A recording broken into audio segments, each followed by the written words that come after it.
Salam, değerli izleyicilerimiz. Qəhrəmanlar can verir yurdu yaşatmaq üçün. Bugün igid qəhrəman oğullarımızdan biri, vətən torpaqları uğrunda qəhrəmanlıqla şəhidlik zirvəsinə ucalan igid oğullarımızdan biri Məmmədbəyli Natiq Vahidoğlu'nun ev muzeyindəyik. Bakı şəhəri Şalan kəndində. 1 may 2026-cı il tarixdir. Bugün özümüzə borc bildik. Şəhid İlqar Əhmədovun anası Leyla xanım və şəhid Elşad Əliyevin anası Flora xanımla birlikdə Güldanə anamıza mənəvi dəstək olmaq üçün şəhidimizin ev muzeyini ziyarətə gəldik. Allah bütün şəhidlərimizin məkanlarını kənnət, məqamlarını uca eləsin. Qəhrəman oğullarımız vətən torpaqları uğrunda canlarını fəda etdilər. Ana qucağından isli vətən torpağını seçdilər, vətən üçün döyüşdülər, vətən üçün şəhid oldular. Bugün istəyirəm ki, qəhrəmanımızın anası elə oğlunun xatirələrindən az da olsa sizlərə bir balaca məlumat versin. Buyurun Güldanə hanım. Oğlum şəhid Natiq Məmmədbəyli 18 iyul 1993-cü ildə Bakı şəhəri Xəzər rayonu Şalan qəsəbəsində və bu evdə anadan olmuşdur. Uşaqlığı da öz cəsarəti, mərdliyi, qorxmazlığı ilə yaşlılarından seçilən uşaq idi. Dərslərini məktəbdə orta və yaxşı və əla qiymətlərlə bitirdi məktəbi. Öz seçdiyi sənətin dalıyca getdi, maşın ustası idi. 2011-2013-cü illərdə hərbi xidmətini Naftalan şəhəri Ensaylı hərbi hissədə keçmişdir. Natiq 27 yaşında 2020-ci il 29 sentyabrda öz təkidi ilə hərbi komissarlıqda öz təkidi ilə müharibəyə yollanmışdır. Müharibə yolu Füzulidən, Cəbrayıldan, Zəngilandan, Hadrutdan və Xocamənddən keçmişdir.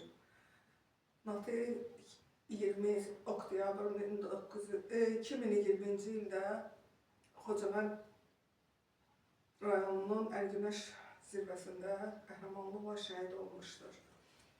Ölümündən sonra medallarla prezident tərəfindən təltif olunmuşdur. Allah məkanın cənnət, məqamın uca etsin. Natiq kimi oğullarımız Elşadların, İlqarların qisasını aldılar. Bugün vətən torpaqları öz azadlığına, suverenliyinə qovuşdu. Eləsinə mənəvi dəstək olmaq üçün İlqar Əhmədovun anası yanımızdadır. Kəşfiyyatçı İlqar Əhmədov vətənimizin igid oğullarından biri. Hərbi tapşırığı yerinə getirərkən düşmən minasına tuş gələrək qəhrəmanlıqla şəhidlik zirvəsinə ucalıb. İstəyirəm Leyla ana da bir-iki kəlmə anamıza öz ürək sözlərini çatdırsın. Mən də bugün özümə boş bilib, Natiq balamızın anası Güldanənin yanında olmağı özümə boş bildim. İlk öncə Raziyə xanım sizə təşəkkür edirəm ki, bugün məni də bu ailə ilə tanış etdi. Flora sizə təşəkkür edirəm, çox sağ olun, var olun. Biz bugün anamızın yanında olduğumuza görə qürur duyuruq, şəhidimizə görə. Məhz özümüzə boş bilib bugün sizə necə deyim? Mənəvi dəstək.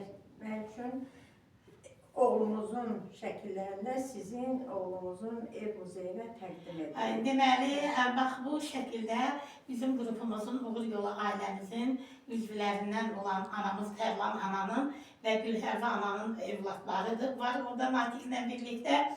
Allah bütün şəhidlərimizin məkanını cənnət eləsin. Tərlan ana ilə Gülhəvva ananın da salamlarını sizə çatdırırıq. İstəyirəm ki, Flora ana siz də bir-iki kəlmə danışasınız. Elşad Əliyevin anası ali təhsilini yarımçıq qoyaraq vətən üçün silaha sarılıb, qəhrəmanlıqla Ağdam rayonu Şərqi kəndində şəhidlik zirvəsinə ucalan Elşad Əliyevin anası Flora xanımın da sizə öz ürək sözləri var. Sağ ol Raziyə xanım, bu gözəl evə bizi gətirdiniz. Bəli, Güldanə xanımla biz birlikdə istirahətdə olmuşuq, müalicədə olmuşuq, orada tanış olmuşuq. Çünki şəhid anaları hər yerdə bir yerdədirlər, bir dərd ortağıdırlar. Ona görə də bir-birlərini tez ünsiyyət tapırlar. Bəli. İndi mən Güldanə ilə danışdı, mənim gözlərim doldu. Deyir, Natiq 1993-cü il iyulun 18-də anadan olub. 1993-cü il iyulun 16-sında da Elşad şəhid olub, 17-sində Şəhidlər Xiyabanına dəfn olunubdu. Biri Dünyaya dünyaya gelir. gəlir, biri dünyadan köçür. Ancaq bu dünyaya gələn balaca Natiq 2020-ci ildə Elşad əmsinin qanını yerdə qoymadı, qisasını aldı. İndi görün necə bir təsadüf. Həqiqətən də bizim bu 44 günlük müharibədə olan balalarımız əmilərinin, dayılarının, Elşad kimi, İlqar kimi, Eldar kimi əmilərinin, dayılarının qanlarını almaq üçün elə bir dünyaya igid qəhrəman doğuldular. Allah onların məqamını uca eləsin, ruhlarını şad eləsin. Güldanə nə, sənə səbir dözüm arzulayıram. Özümüz kimi həmişə başını dik tut. Çünki görsən kimin anasısan. Elə gözəl, igid, qəhrəman bir oğlun anasısan. Biz bu dərdi neçə illərdir çəkirik. Ancaq sizə biz bunu heç arzulamazdıq. Ancaq həyat elə gətirdi ki, bizim bu igid, qəhrəman balalarımız o qısası yerdə qoymadılar. Onların ruhlarını sevindirdilər. Evet. Ona görə sizi kimi analara biz çox sağ ol deyirik. Allah var eləsin.